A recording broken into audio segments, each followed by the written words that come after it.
para a gente começar. Senhor nosso Deus e Pai, quero te agradecer, Pai, por esse dia, por essa semana, Deus. Quero te agradecer porque o Senhor nos guardou, nos supriu e nos colocou aqui diante da tua presença, Senhor Deus.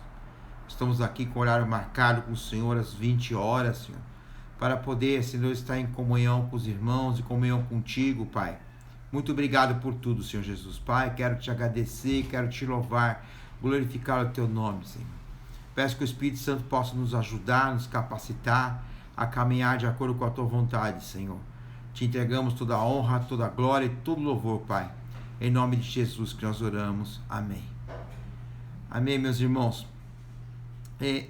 O tema que eu vou pregar, eu já faz um tempinho que eu estou querendo falar sobre esse tema. E algumas coisas eu andei falando já em algumas pregações, algumas coisas, mas faz algum tempo, né? Algo que me motiva a falar desse tema é que a gente muitas vezes desconhece a base do cristianismo. Eu me lembro, há muitos anos atrás, nós fomos num encontro de casais e de uma igreja muito grande que tem acesso à televisão, e tinha muita gente no Vacância. Vocês que foram no primeiro encontro de casais, que foi no Vacância, só que você imagina aquele Vacância com, sei lá, 2/3 cheios de nós lá, né? E realmente isso chamou a atenção do pessoal lá do hotel, e a gente eu voltando no momento da piscina, no elevador da piscina que vai direto para os quartos, e eu entrei com um rapaz e um menino, entrou uma senhora com mais 2 filhos pequenas, e ela perguntou para nós, né, quem são vocês, né? O que vocês são? E eu, assim, deixei ele responder primeiro, né? Que perguntou para os dois, mas deixei ele responder. E ele respondeu assim: nós somos pentecostais. Eu falei: caramba, pentecostais. O que passou na cabeça dessa mulher eu não sei. Mas na realidade, muitas vezes nós frequentando anos a igreja e a gente não sabe o que é um cristianismo, o que é o cristianismo. A gente não tem noção, e Paulo fala sobre isso, né? Ele deixa bem claro sobre isso. E aí você pode falar: mas pastor, eu sei que o que é cristianismo é ter Jesus. Sim, é ter Jesus, mas veja bem, Jesus é um personagem tão marcante, que ele é inegável. Até o ateu acredita em Jesus, porque o mundo foi dividido, o tempo foi dividido antes de Cristo, depois de Cristo. Historiadores separam a história antes de Cristo, depois de Cristo. Todas as seitas e religiões falam de Jesus. Um tem Jesus como menino Jesus, outro como um homem bom, outro como um homem que não agradou todo mundo, outro com um espírito elevado, outro com... Cada um tem uma visão, mas Jesus é um personagem inquestionável. E esse personagem ele é fundamental. Sim, ele é fundamental. Nós sabemos que Jesus, para você ter Jesus, só se colocar ele como Senhor e Salvador da nossa vida, que ele reflete algum efeito. Mas isso é muito pouco. Tem mais sobre isso, sobre a igreja, né? E a Bíblia fala que Jesus é a pedra fundamental da igreja. Quer dizer, sem ele não tem igreja. Ele é a pedra fundamental. Em 1 Coríntios capítulo 3, 1 Coríntios, se vocês quiserem ir anotando, depois ler o versículo, 1 Coríntios capítulo 3, versículos 10 e 11, diz assim: conforme a graça de Deus que me foi concedida, eu, como sábio construtor, olha o que Jesus está falando, eu sou um construtor, lancei o alicerce. Quer dizer, Jesus é um construtor que lançou o alicerce, e outro está construindo sobre ele. Contudo, veja cada um como o constrói, né? Porque ninguém pode colocar outro alicerce além do que já é posto, que está posto, que é Jesus Cristo. Então, aqui está falando assim: eu sou construtor e eu lancei o quê? O alicerce, a pedra angular, né? E agora, para termos um amadurecimento, um crescimento, um entendimento, nós precisamos entender que, primeiro, Jesus foi o quê? O construtor. Ele que é? Ele é a pedra angular, a pedra principal. Agora, em cima dessa construção, o que ele faz? Ele levanta o quê? Pilares. Né? Jesus definiu alguns pilares para que a igreja fosse construída, né? Para a igreja fosse edificada. Ele levou pilares, né? Alguns chamam de pilares, outros chamam de rudimentos, outros chamam de pedras fundamentais, não importa o nome, mas são pontos fixos que fixam a construção, né? O cristianismo, como eu falei, é uma construção composta do quê? Pedra angular, pilares, né? E nesses pilares estão presos o quê? Nós, as pedras vivas, né? Lá em 1 Pedro, capítulo 2, versículo 5, diz assim: vocês também estão sendo utilizados como pedras vivas na edificação de uma casa espiritual. Que casa que é essa? A igreja de Cristo. Então, na igreja de Cristo, nós temos a pedra angular, que é Jesus, nós temos os pilares, os rudimentos, ou as pedras fundamentais, e nós temos o quê? As pedras vivas, que somos nós, né? Para serem sacerdotes santos, oferecendo sacrifícios espirituais aceitáveis a Deus por meio de Jesus Cristo, né? E a gente vai para o livro de Hebreus, né? O escritor de Hebreus mostra que tinha coisas profundas para compartilhar com a igreja. Ele tinha coisas muito profundas para compartilhar com ele, mas o povo mal conhecia os rudimentos cristãos, os rudimentos da igreja de Cristo. Eles mal conheciam o rudimento. Eu falei, como é que eu vou dar uma comida sólida para quem está precisando do leitinho? Vocês já deveriam ser mestres, já deveriam estar ensinando, mas se vocês não têm o conhecimento do básico do cristianismo, da base do cristianismo, né? A gente ficaria que nem aquele homem, né, que chegou e falou: quem vocês são? Somos pentecostais, né? Na realidade, se alguém perguntar qual é a base do cristianismo, não estou falando de Jeová chamar, mas a igreja em geral, no Brasil pelo menos, vamos falar no Brasil, eu creio que 80%, 90% não vai saber responder para você. Pode falar um monte de coisa, orar em línguas, pode falar em batizar, pode falar uma série de coisas, mas não vão saber, né? E essas pedras fundamentais, ou colunas, ou então rudimentos, estão lá em Hebreus, né? Capítulo 6, versículos de 1 a 2.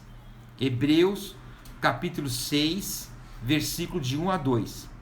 Diz assim a palavra de Deus: portanto, deixe-nos os ensinos elementares a respeito de Cristo e avancemos para a maturidade, sem lançar novo fundamento do arrependimento, de atos que conduzem à morte, a fé em Deus, a instrução a respeito do batismo, imposição de mão, ressurreição dos mortos e do juízo eterno.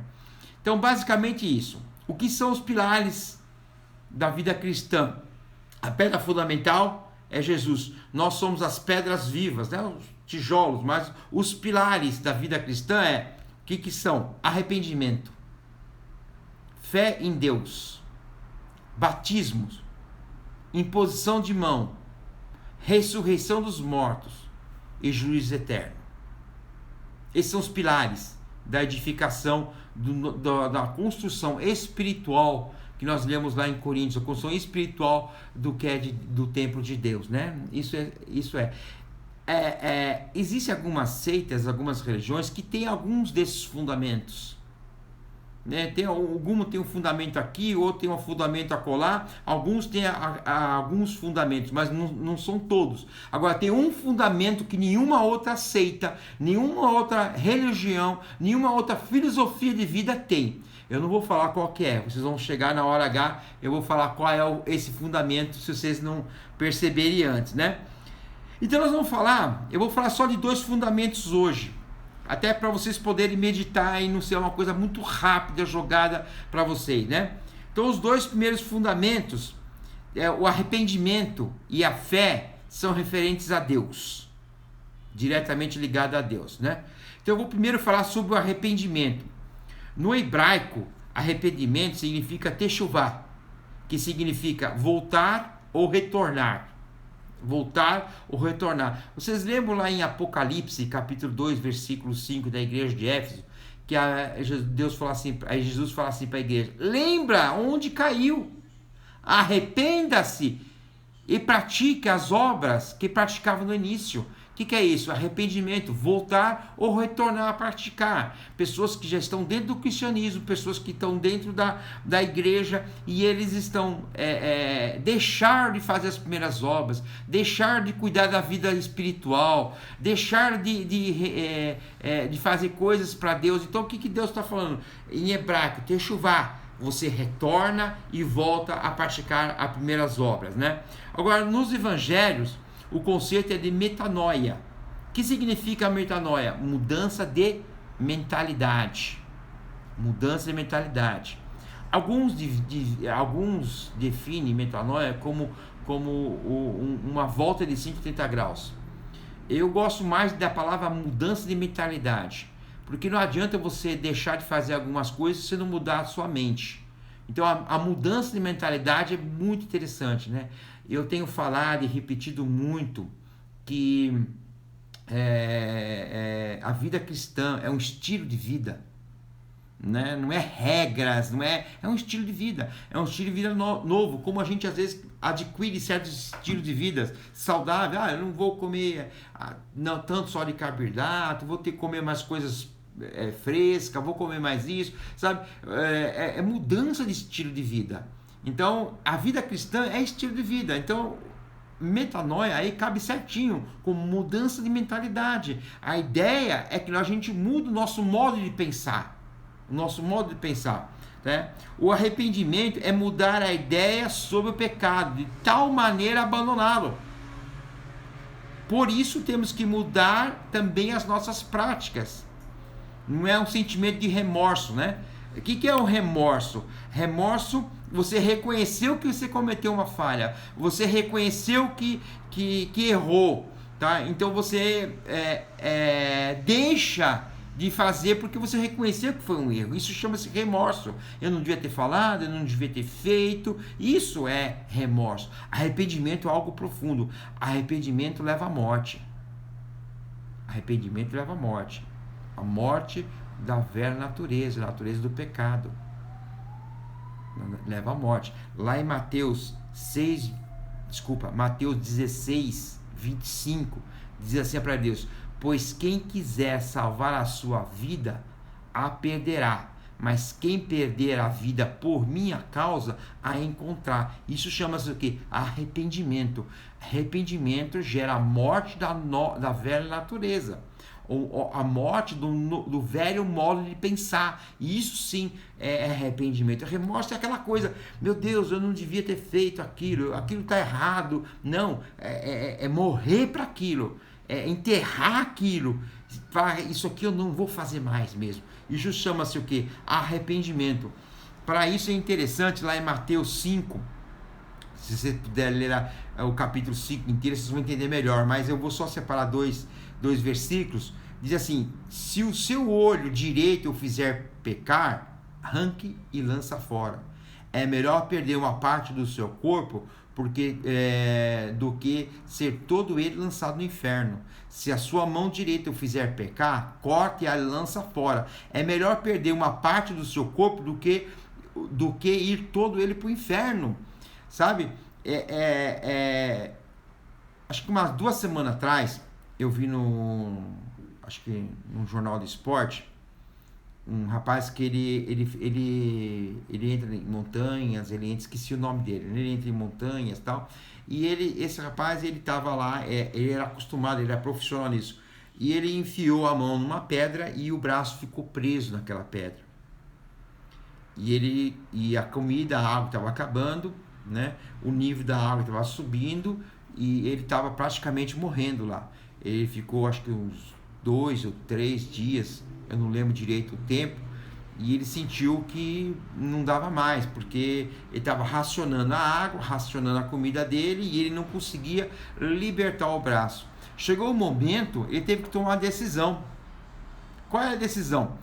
Ou ele morria lá, ou ele, com um canivete, cortava o braço fora e saía vivo. Ele teve que tomar essa decisão. E ele tomou a decisão de cortar com canivete o braço fora e sair vivo. Inclusive ele estava apresentando esse programa, ele refez onde ele passou, refez como foi, contou como ele estava se sentindo. Então é isso que a Bíblia fala aqui, literalmente, se algo te faz pecar, vai te levar para a morte, é melhor você perder aquilo do que você perder o corpo todo. Ele fez uma opção, ele podia ter feito a opção de ter ficado com um braço mais morto lá, ele iria morrer lá, com certeza ele iria morrer. Ele optou em perder um braço para poder viver. E dessa maneira que é o arrependimento, quando você faz essa opção, né? Por que eu separei esses dois também? Porque o que significa olho? Olho é a janela da nossa alma. É a janela da nossa alma. Então, são o que entra no nosso coração, o que entra no nosso coração, o que entra na nossa mente, são os olhos, entra pelos olhos. Tá? Então, às vezes tem coisas na nossa vida que nos influencia a fazer as coisas erradas, a pecar, a ir para a morte. Isso aí tem que ser abortado na nossa vida. Isso tem que ser abortado, mesmo que isso doa, mesmo que isso custe. Se algo te faz pecar, corta fora. Corta fora, toma a decisão. Como esse rapaz que teve que cortar o braço. E o irmão aqui fala sobre obras, né? Então a gente tem que cortar atitudes nossas que também nos levam a pecar, situações que nós criamos que nos levam a pecar, né?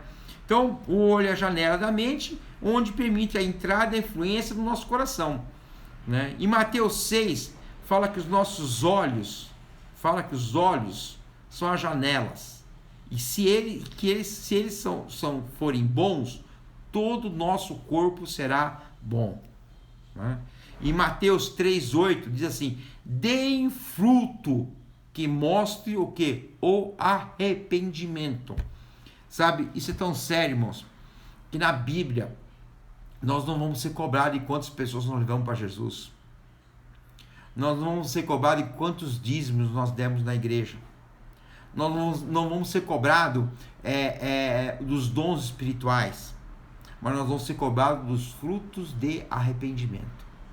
Os frutos de arrependimento. Isso sim, a Bíblia diz que a árvore que não dá fruto, e esse fruto é fruto de arrependimento, ela será o quê? Cortada. Nós temos que dar fruto de arrependimento, ou frutos de arrependimento, no caso, né? Por isso que o arrependimento e a fé andam juntos, né? E aí nós falamos que o segundo item é fé. Mas que fé é essa? Na realidade, essa fé, eu tenho batido já na igreja e em algumas lives, essa fé é uma fé específica, né? Que é a fé em Deus. Lá em Hebreus 11:6 diz assim: sem fé é impossível agradar a Deus, pois quem nele se aproxima precisa primeiro crer que ele existe. Nós temos que crer que ele existe. Ah, pastor, mas eu creio em Deus. Sim, você pode até falar que crê nisso, mas às vezes nós fazemos coisas, né, que achamos que Deus não está vendo, como se ele não existisse. Fazemos coisas que como se Deus não existisse. Então, primeiro pilar seria o quê? Arrependimento. Segundo pilar, fé em Deus, que ele existe. E para explicar um pouquinho melhor isso, eu vou explicar alguma coisa sobre fé também, né? Para responder essa pergunta, vamos entender alguma coisa sobre fé. Primeiro, existem 3 tipos de fé. A primeira fé está lá em Romanos 12:3, que é assim: porque pela graça que me foi dado, digo a cada um dentre vós, que não pense de si mesmo, além do que convém. Antes, pense com moderação, segundo a medida da fé que Deus repartiu a cada um.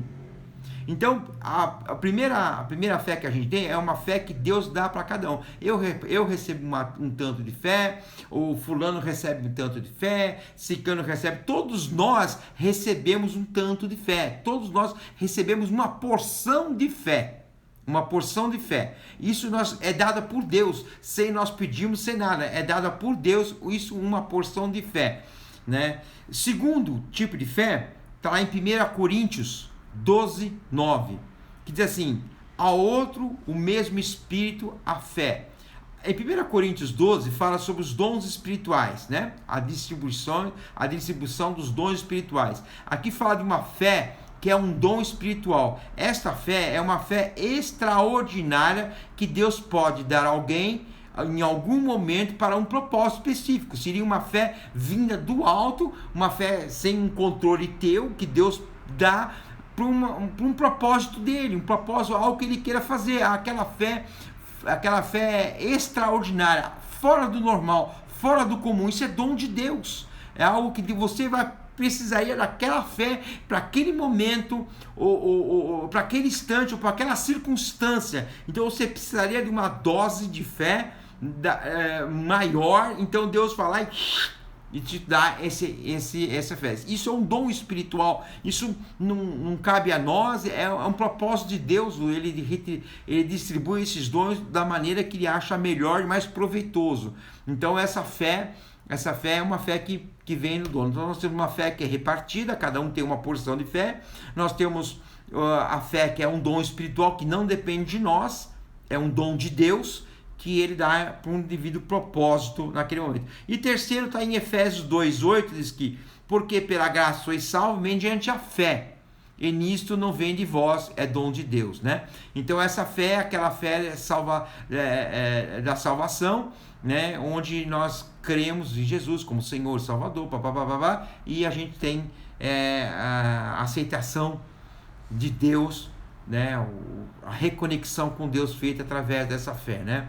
Agora é o seguinte, a fé que é dada a nós, essa fé pode ser aumentada, ela pode ser desenvolvida, né?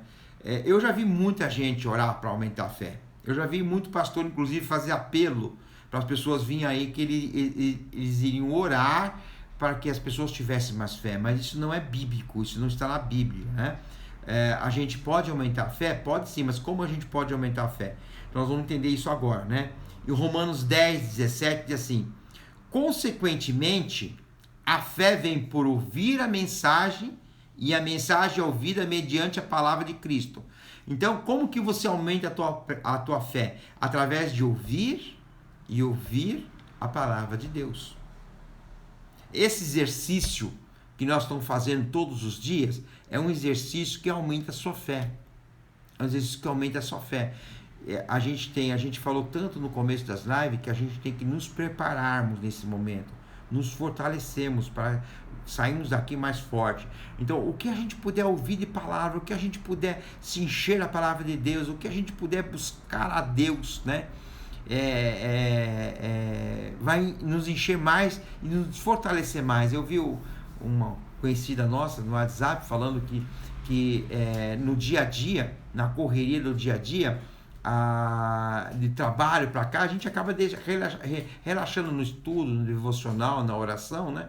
Mas agora, contar o tempo em casa, a gente se distrai com tantas coisas dentro da casa que também acaba esquecendo de fazer isso. Não tem um momento. Por isso que é interessante a gente marcar esse momento, que é um momento que a gente para o que está fazendo, para poder falar com Deus, para poder ouvir de Deus, para poder estar na presença de Deus. Então, a fé, ela vem pelo ouvir e ouvir a palavra de Deus.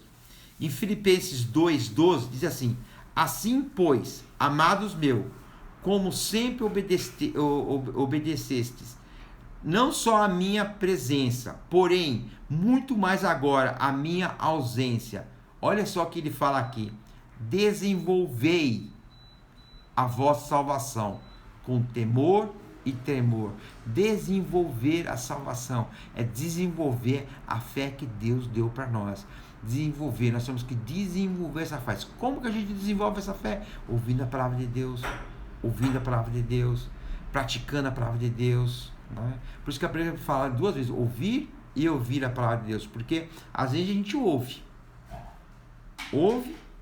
e sai por aqui, mas é para ouvir aqui e ouvir aqui, gravar, ouvir e ouvir, não simplesmente escutar a fé, mas ouvir aqui e aqui, gravando essa palavra. E aí, qual é o benefício disso? Está em Apocalipse capítulo 1, versículo 3. Feliz é aquele, presta atenção, gente, feliz é aquele que lê as palavras dessa profecia.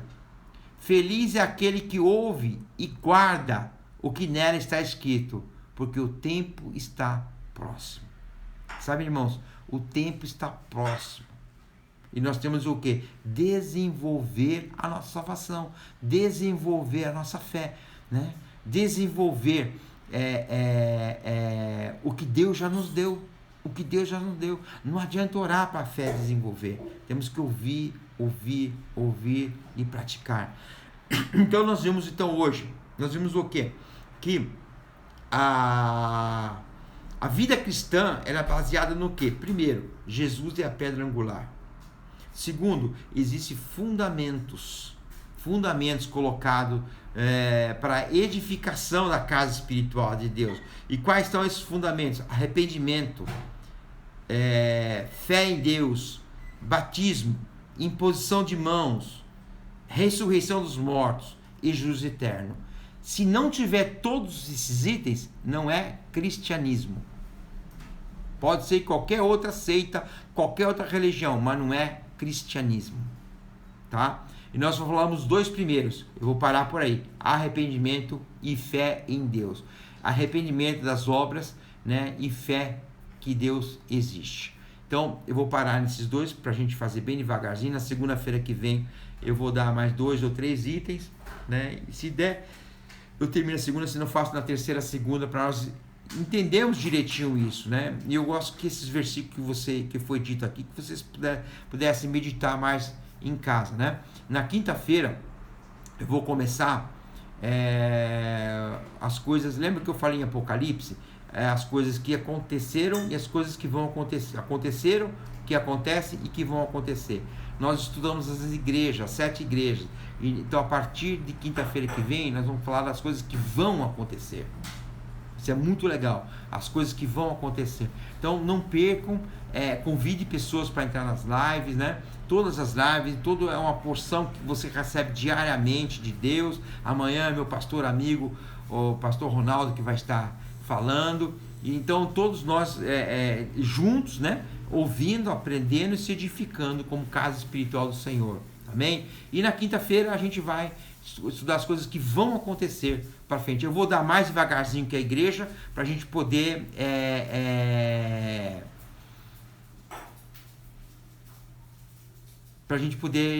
ficar. Eu não entendi. Se ele pode falar rapidinho? Pode sim, Bruno. Eu já vou terminar aqui. Você quer falar agora, antes de eu terminar? Você quer mandar a mensagem? Eu abro aqui para você? Acho que tem que mandar um linkzinho para me abrir, não é?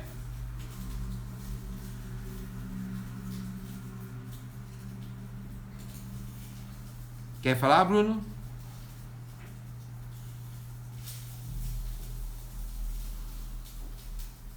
Não sei. Ele perguntou se ele podia falar, né? Amém, meus irmãos? Então nós vamos orar, vamos terminar, né? E se o Bruno, até o final da oração, mandar, eu abro para ele falar aqui. Acho que tem que apertar um botãozinho para compartilhar a tela, né? Amém, meus irmãos? Vamos orar então, para a gente estar conectado com o Senhor. Pai querido, Senhor Deus, eu quero te agradecer, Senhor.